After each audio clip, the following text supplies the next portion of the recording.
a land where desolation and endless desert give way to a narrow strip where water flows and life took hold.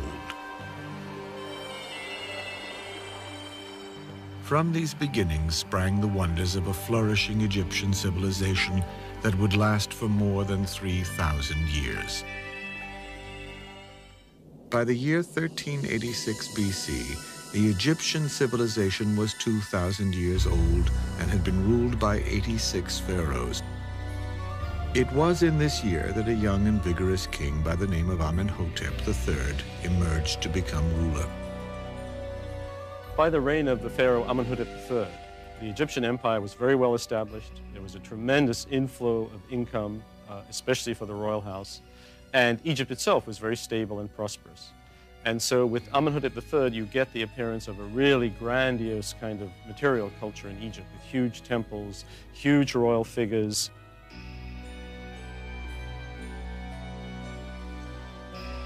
His vast building projects were centered in the ancient city of Thebes. It was here that the pharaoh Amenhotep III embellished a magnificent temple dedicated to the god Amun, the Egyptian lord of creation. It signaled a peak of craftsmanship and artistic achievement for the Egyptian civilization. Its graceful columns and expansive court remain the pharaoh's masterpiece of elegance and design.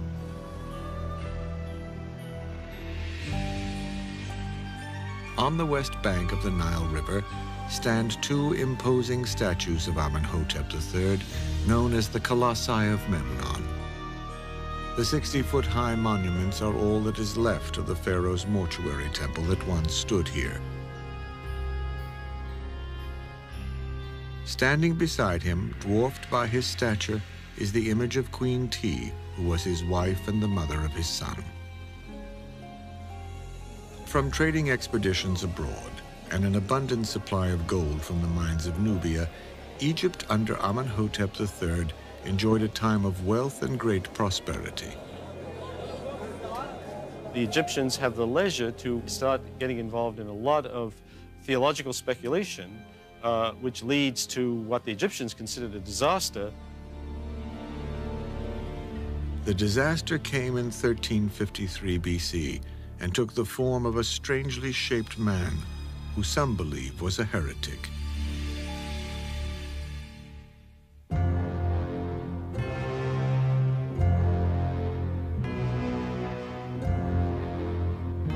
The pharaoh Amenhotep III had been grooming his oldest son for the throne when the young prince died. This left his younger brother, Amenhotep IV, to succeed their father. He had been studying religious matters, however, not affairs of state. As a result, his reign was a revolutionary departure from the long-entrenched traditions of Egyptian kingship. Scholars still struggle to understand this pharaoh. Was he a fanatic or a great reformer, a visionary or a madman? Whatever the answers, he was without question the strangest of all the pharaohs. For over 1,700 years, the Egypt of the pharaohs had worshipped many gods. Amenhotep IV wanted Egypt to follow only one god, the sun god called Aten. As if to complete the transformation of Egyptian religion, the pharaoh changed his name from Amenhotep to Akhenaten, which meant servant of the sun god Aten.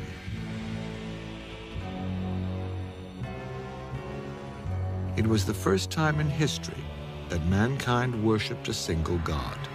This radical change rocked Egypt to the very clay of its ancient foundations. Akhenaten's reign was one of the great crisis points of Egyptian history. It was a period during which the old beliefs were overturned, the capital was moved, and the temples and cults were essentially shut down. This can't have been easy for the population.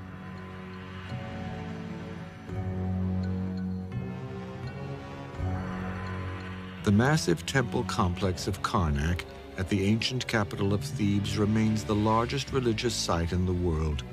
It was here, in 1350 BC, that Akhenaten was crowned pharaoh in a traditional ceremony.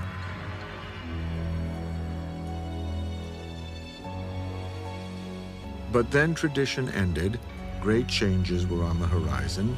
They began with the pharaoh Akhenaten's expansion and beautification of the Temple of the Sun at Karnak.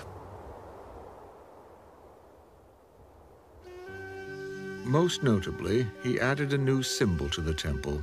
This curious disk was called the Aten.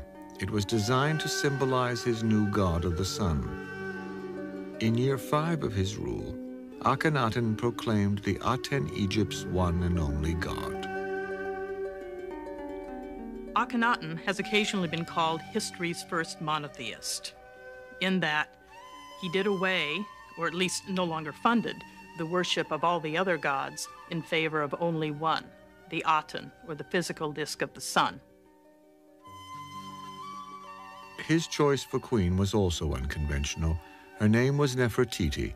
She came from a non-royal bloodline, but appeared to hold a very prominent position in her husband's reign. One of the most magnificent pieces of sculpture ever unearthed in Egypt is a limestone bust of Akhenaten's legendary queen. Nefertiti appears to have been an exquisite queen, but when we examine images of Akhenaten, we discover that his appearance was as bizarre as his ideas. Early on, many representations of Akhenaten caused a great deal of confusion among archaeologists.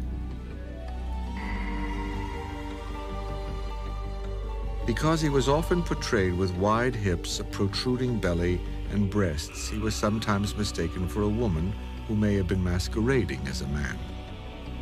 It seems possible. Years earlier, Queen Hatshepsut was often portrayed as a male. She even went as far as to wear the false beard reserved for kings, perhaps to appear more like a pharaoh. Akhenaten's physique has sometimes been attributed to an illness called Froelich's syndrome, which causes the body to distribute fat in ways that are considered typically female. One of the side effects of the disease is that you are sterile, and we do know that Akhenaten and Nefertiti had several daughters, and there is some speculation, obviously, that Tutankhamun was a son of his as well. So if that's the case, then the idea of this one type of disease probably is not likely. But Akhenaten's mummy has never been found. All attempts to diagnose his abnormal appearance have been based solely on art and statues. Other scholarly opinions about Akhenaten's startling appearance look not to medicine for explanation, but to the symbolism tied to his new religion that was based on the Aten sun god.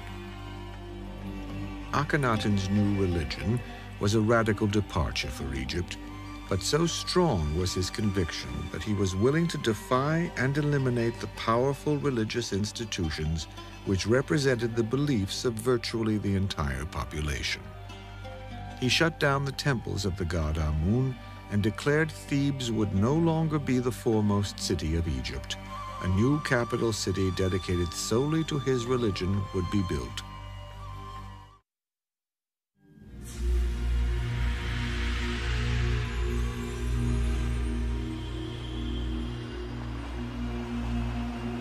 The pharaoh called his new city Akhetaten, which meant the horizon of the sun god. At the center of the new capital was the great temple.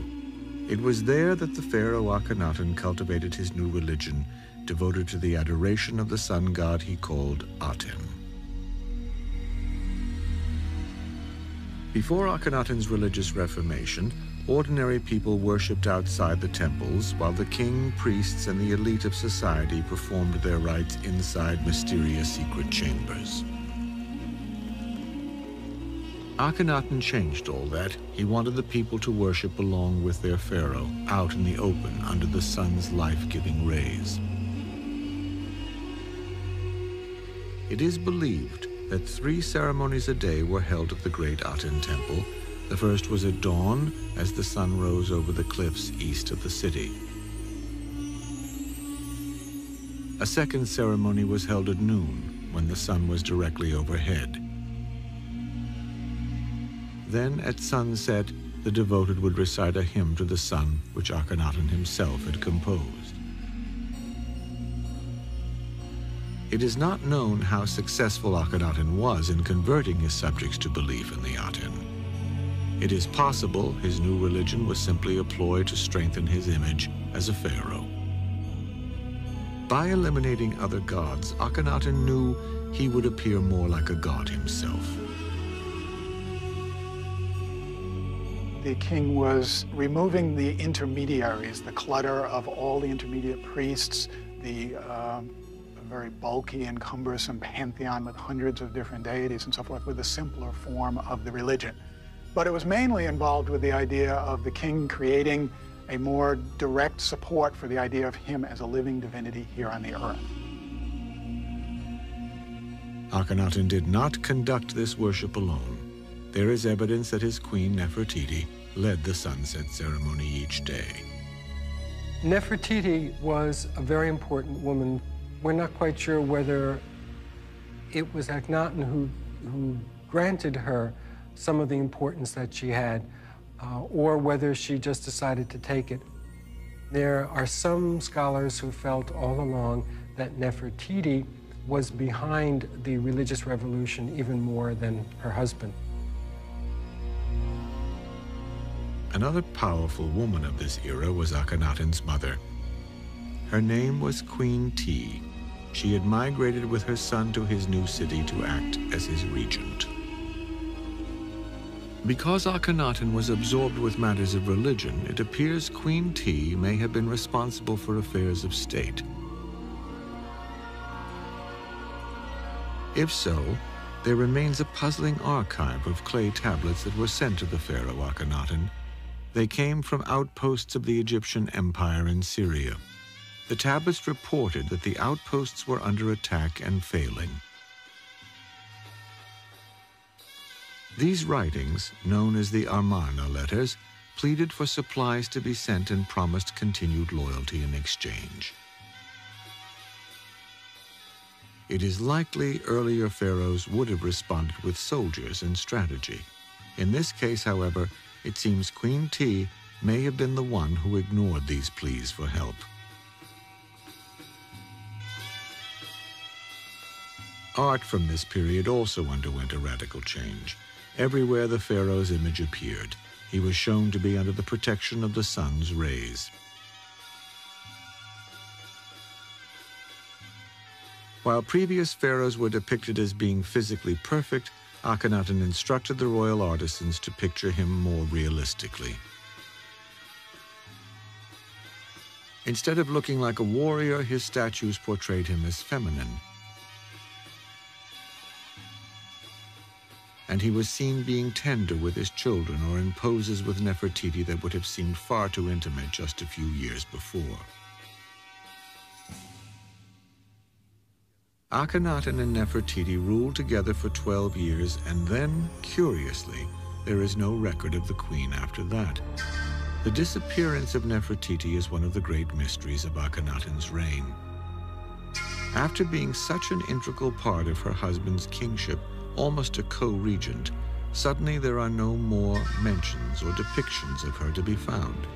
The reasons for this are still in debate. Some believe she may have died during childbirth. At one time, it was believed she was indiscreet in some way and Akhenaten disposed of her. Still, others suggest that she lived on past Akhenaten's interest in the sun.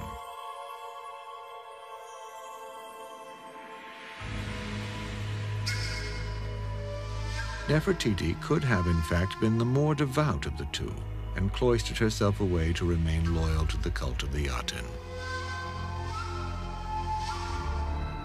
But the basic situation seems to be that she actually died. And there is evidence that she was buried in the royal tomb at Amarna, in what is called the royal wadi, beyond the confines of the royal city. In any case, Akhenaten did not have to suffer from a lack of companionship. He appointed a new male co-ruler. His name was Smenkhara, and some believe he may have been the pharaoh's younger brother. It is possible that he married one or more of his daughters. If he did that, that would not actually be unusual for a pharaoh. But in the case of Akhenaten, we also have a suggestion that he had a homosexual relationship with his co-ruler, Smenkhara, towards the end of his reign, which would make Akhenaten one of the first bisexual people, presumably, since he also has children from Nefertiti. His unorthodox appearance and descent from the old religion caused history to label him a heretic. Still, there is little evidence that the pharaoh Akhenaten's new sun cult ever really took hold among ordinary people. Excavations of the ancient city of Akhetaten have revealed that even before his death, many of the inhabitants kept idols of the old gods in their homes. Were they ignoring the new religion, or did they sense the inevitable? Akhenaten's religion was failing. Akhenaten died in 1334 BC, during the 17th year of his reign, and with him died his religion, based on the worship of the sun disk. Soon after, there was a tremendous backlash against his religion and heresy, which led to the destruction of anything that bore his name.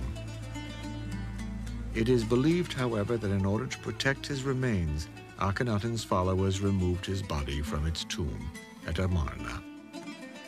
It was an Egyptian custom to gather together and to try to hide and conceal and protect for the future the remains of important pharaohs and burials.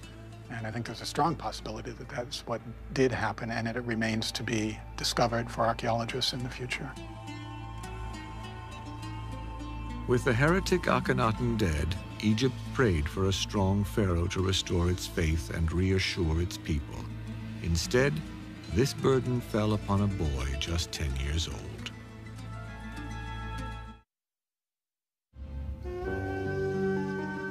Behind the great cliffs of Dar el-Bahari, in the mountains west of Thebes, lies a golden landscape formed in primordial times, when floodwaters from the Nile cut through the earth, leaving a series of gullies and dry stream beds called wadis.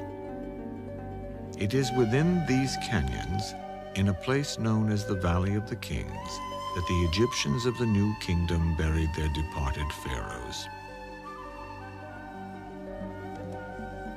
It was here, on a balmy afternoon in 1922 AD, that a modern-day discovery saved the legacy of a minor pharaoh from being lost in the sands of time.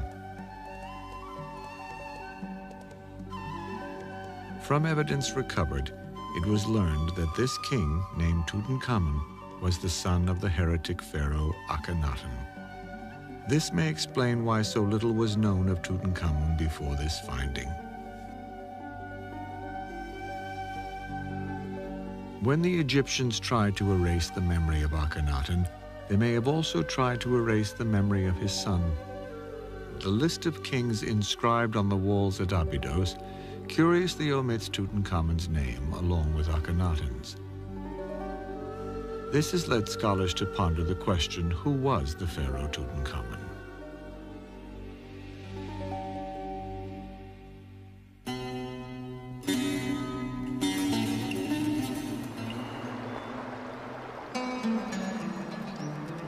He was born and raised in Akhenaten's capital city at Amarna. His birth name was Tut-Ankh-Aten, which meant living image of the sun god. But with the death of his father, the old religious beliefs and the cult of Amun were reinstated. Accordingly, he removed the Aten from the end of his name and replaced it with Amun to become the legendary boy king Tutankhamun. His new name meant image of the god of life. Artifacts exist which depict him as a robust king attacking Nubian and Syrian enemies. but experts believe it's unlikely that young Tutankhamun was ever actually involved in any military campaigns. Such responsibilities were probably handled by an experienced general named Horemheb. He was an ambitious warrior. Inscriptions identify him as commander-in-chief of the army and deputy of the king. Horemheb had served as military commander for the two pharaohs that preceded Tutankhamun. It was his mission to reassert Egypt's military might and restore respect from its neighbors. Were there others in this boy king's court that also wielded great power? It seems that a boy suddenly thrust upon the throne of a great empire would need senior officials for advice and guidance. The question is, was Tutankhamun just a puppet for the real power behind the throne? Perhaps the answer lies with a member of King Tutankhamun's court who overshadows everyone else. He was the king's vizier and high priest called Ai. A skilled and determined civil servant, his name meant Divine Father. Scholars believe it is Ai, along with Horemheb, who were responsible for the stability of Egypt during this time.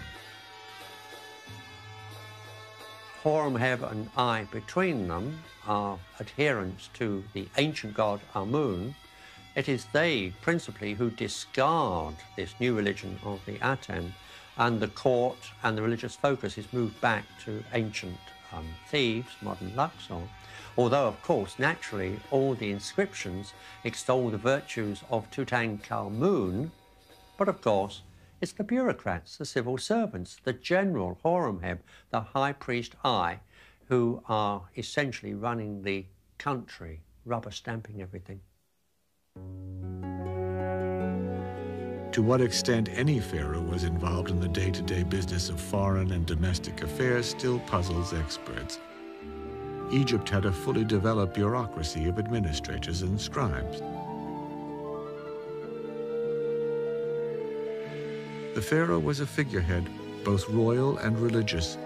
Tutankhamun, like the other kings before him, had much of his life orchestrated around certain routines and ceremonies designed to reinforce his stature. The king, as a person, is hedged around with royal symbolism. He has people watching him from the moment he gets up to the time he goes to bed. So to a great extent, his life is simply circumscribed by that. He might have found state affairs, in fact, quite onerous, putting on those heavy crowns and all that regalia, and look forward to the time that he could simply take them off and go off and play with his friends. Tutankhamun had a queen. She was 2 years older than he was. It appears Akhenaten was the father of both. This made the pharaoh's bride also his half-sister. Her name was Ankhesenpa'aten. We do know that she was very important to him. They were married when they were fairly young. From the representations, we see that she sits nearby him. She seems to take an active interest in some of the things that he was doing in hunting and fowling and fishing.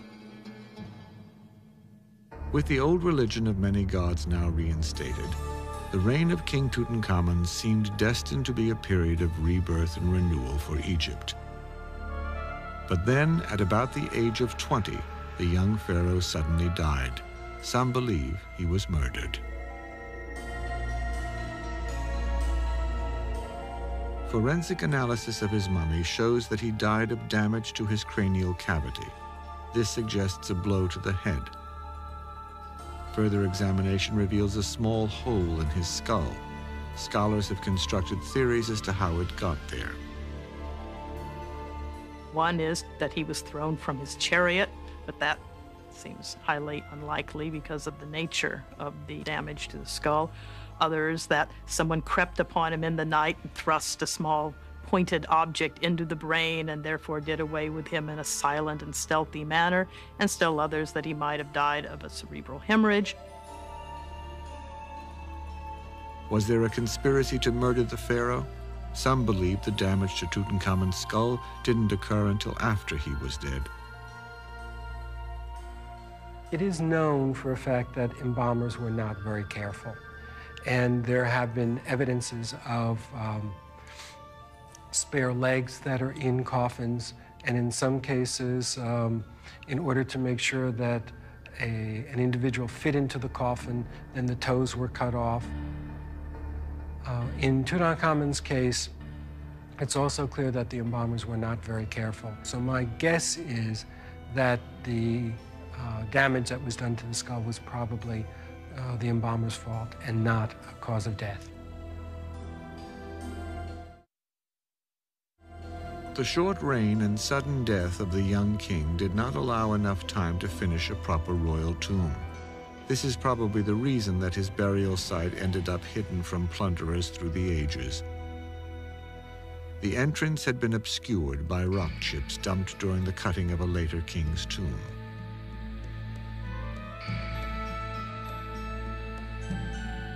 The treasures found in Tutankhamun's tomb have awed the modern world. Up until their discovery, men could only imagine how Egypt's once brilliantly colored temples and artifacts would have appeared in ancient times. The contents of the young pharaoh's tomb reveal the true opulence and splendor of the era.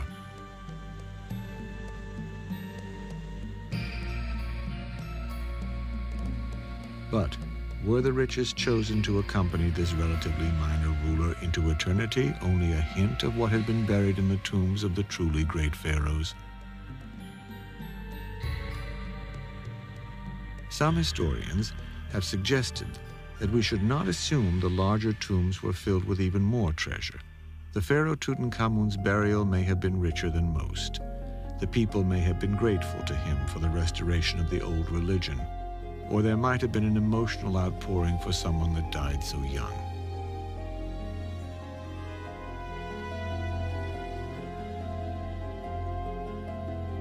The untimely passing of the king not only caught the royal tomb builders unprepared, but it left Egypt once again without an heir to the throne. Sadly, there is evidence the young royal couple tried to perpetuate their bloodline. 2 mummified fetuses were found in Tutankhamun's tomb that are almost certainly the remains of stillborn daughters. Although it is only a theory, some experts speculate that inbreeding may have been one of the many factors, including disease, politics, and warfare, which contributed to the decline of other kingdoms. In Tutankhamun's case, inbreeding may have rendered his children too frail to survive.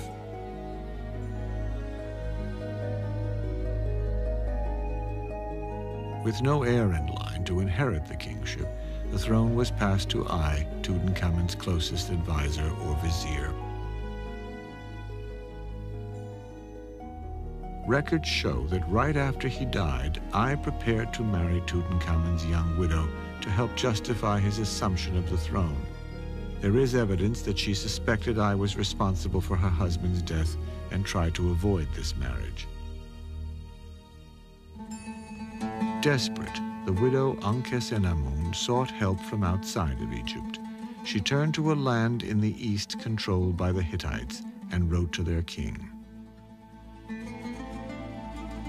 Send me one of your sons. You have many that I may marry one, and he shall become king. For I have none here whom I may marry. He did send one of his sons to be married to Ankhesenamun and become pharaoh of Egypt. But consider the bureaucrats. Horemheb was the general in charge of the army. Ai was the chief high priest. Curiously enough, the Hittite prince got as far as the borders of Egypt and he was murdered. Ai married Tutankhamun's widow in 1325 BC and became pharaoh before the deceased king's burial had been even completed. We know this from a painting in Tutankhamun's tomb. It depicts Ai already wearing a king's blue crown while he performs a ceremony during Tutankhamun's burial. Of course, it is possible that Ai was just the logical choice to assume the throne after young Tutankhamun died heirless. But There is one more suspicious aspect in the archaeological record from this time. Right after Ai ascends to the throne, there is no more mention of the young queen Akhsenamun. She disappears. Was she the next victim in this 3,000-year-old conspiracy? Ai reigned for only 4 years, and like Tutankhamun, had no heirs to carry on the 18th dynasty. Soon the throne of Egypt would belong to a new dynamic bloodline of kings. Among them would be the greatest of the pharaohs. He would usher in a period of building and expansion never to be equaled, and he would take the image of the pharaoh as a god to the extreme.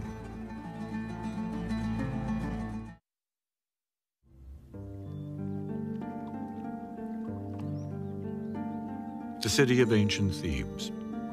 The pharaohs of Egypt were drawn to this landscape that lay along the banks of the Nile River. Queen Hatshepsut had embellished it with an obelisk that bore her name. Amenhotep III had built a grand temple to its patron god, Amun. Thebes' southern location was a natural choice for the capital city of a country that was expanding downward toward the rich territory of Nubia. The pharaoh Tutankhamun had moved the royal court back here before he died, and his vizier, Ai, had remained at Thebes during his brief reign. In 1321 BC, the general called Horemheb proclaimed himself to be the pharaoh of Upper and Lower Egypt. His name meant Horus in jubilation. Horus is Egypt's hawk-headed deity, a bird of prey, the god of the kings.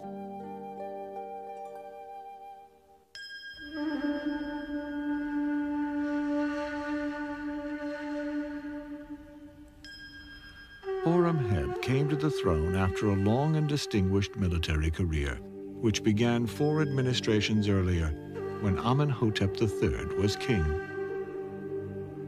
He was later appointed the great commander of the army by Akhenaten, and under King Tutankhamun he was given the title of the king's deputy.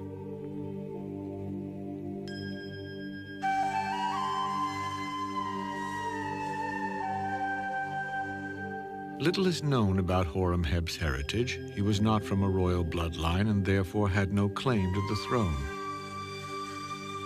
He remedied that by marrying Nefertiti's sister, thus creating a feeble link to the bloodline of the kings.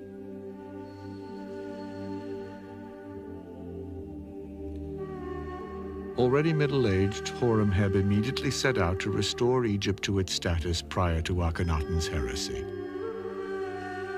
At Thebes, he reopened the temples of Amun, but to avoid a power struggle with the priesthood, he appointed priests from the army. Since he was a military man, he felt they could be trusted. After this, Horemheb initiated the destruction of the great temples to the sun disk built in Amarna by Akhenaten. He used the thousands of stone blocks he removed as filler inside the pylons and walls of his new building projects. But his efforts to erase all traces of Akhenaten's reign ended up having an ironic twist almost 3,000 years later. The result is now, of course, many thousands of years later, as archaeologists work to restore and study these monuments, what do they find? They find these thousands of temple blocks that Horemheb thought he'd buried forever, and since they've been buried all these years, these scenes depicting Akhenaten and his cult are actually much better preserved than any of the scenes which depict Horemheb. Horemheb also usurped many of the statues and monuments of his immediate predecessors. This was done by simply replacing their names with his. 2 statues at Karnak are labeled with the name of Horemheb, but most Egyptologists believe the facial features are similar to Tutankhamun's. While to us, this may seem to be the epitome of egotism, this practice was not uncommon for many of the pharaohs. The Egyptians might have not put such a negative spin on it and they might have considered it more of recycling, but it was also a royal prerogative in a way, because when a king took over, he became divine, and therefore, since the office had always existed, then he in that office would always have been around and would always exist. It was a right and a privilege that the reigning monarch had. Horemheb ruled for almost 30 years, but when he died in 1306 BC, he, like Tutankhamun and I, was cursed by not having an heir. To avoid the chaos caused by a fight for succession, Horemheb nominated his trusted vizier for the job. This pharaoh took the name of Ramses. He would begin the 19th dynasty, one of the greatest periods of Egyptian history. Ramses had been a career army officer and was probably in his 50s when he became pharaoh. Ramses planned to continue rebuilding Egypt, but his reign lasted only 2 years. He did manage to accomplish something his 3 predecessors had not. Ramses produced a male heir to inherit the throne.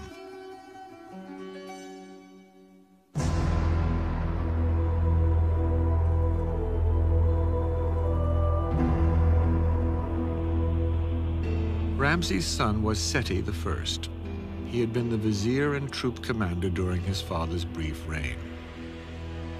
After inheriting the throne, Seti gave himself the additional title of repeater of births to signify the beginning of a new era.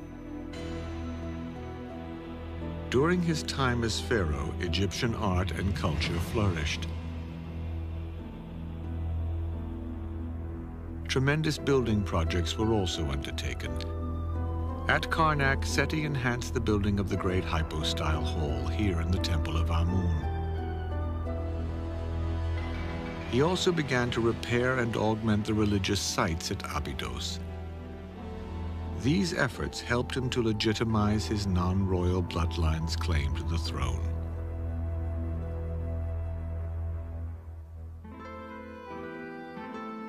Abydos was the ancient center dedicated to the cult of Osiris, the god of the dead.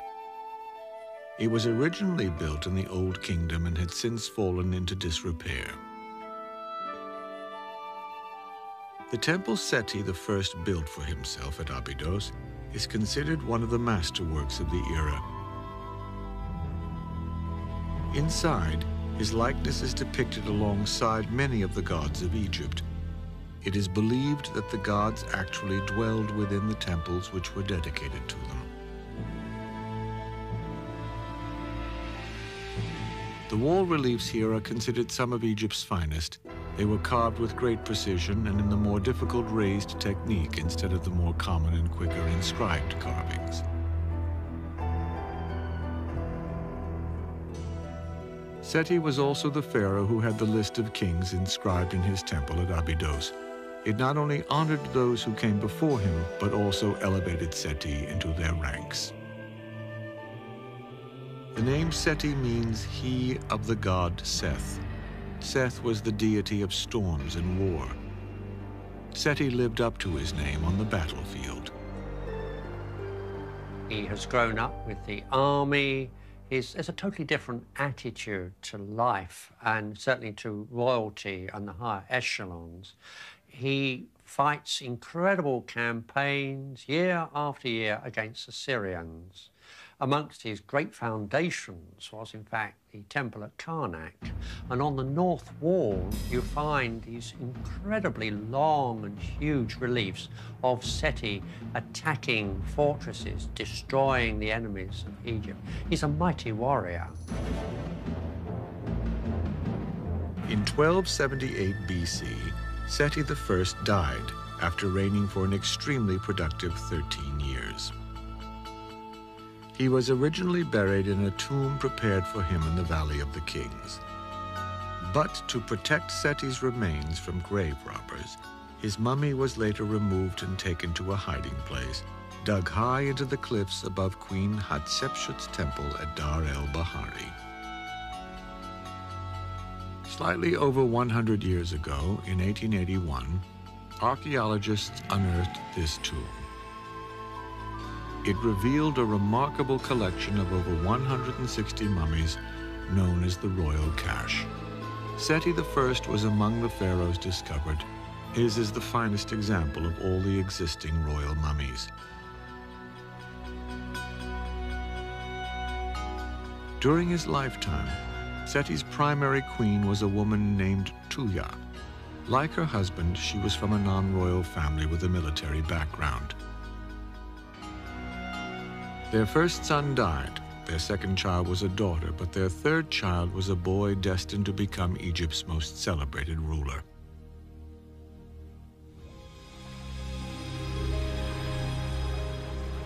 The dog star Sirius is the brightest in the Egyptian heavens.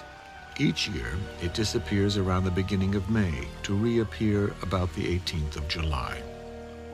To the ancient Egyptians, its return signaled the new year and the time for the annual Nile floods that would leave behind a new layer of fertile soil. One year, during Seti's reign, the floods were particularly high. Egyptian legend told that this was the good omen that announced the coming of the next ruler of Egypt. This was Ramses II. Ramses II has become the name that is almost synonymous with Pharaoh. But it may have been Seti's careful preparation of his son, the crown prince, which really predestined Ramses' success.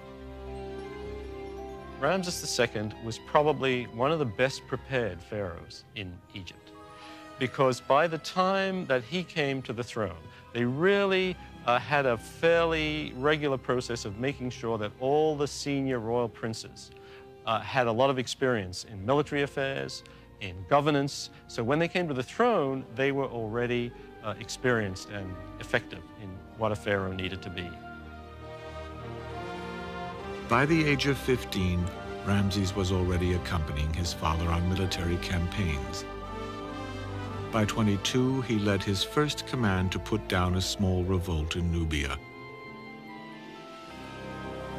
He also ambushed Mediterranean pirates who were searching for plunder along the mouth of the Nile.